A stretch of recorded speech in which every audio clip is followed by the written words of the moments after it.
Happy Thursday, everyone. This is Christian DeBouche, licensed real estate agent with Real Broker, and I help families buy and sell their homes here in the Gulf Coast communities of Pinellas County.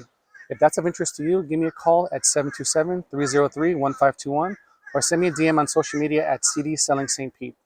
So let's get into four of the homes that hit the market this morning. First off, in St. Pete Beach, Penelope Eden of Coldwell Banker Realty has listed a 3-bed, 2-bath, 1,357 square foot home here on the Gulf Coast. $1,590,000 will get you will get you the home. Next, Patricia Rowling, also of Coldwell Banker Realty, has listed a 4-bed, 2-bath, 1,819 square foot property here in Treasure Island for $1,250,000. In Bahia Shores, Nina Becker of Mav Realty has listed a 5-bed, 3.5-bath, 3,920 square foot property on the water for $3 million. Lastly, in Reddington Beach, Michael Peters of American Heritage Realty, Inc.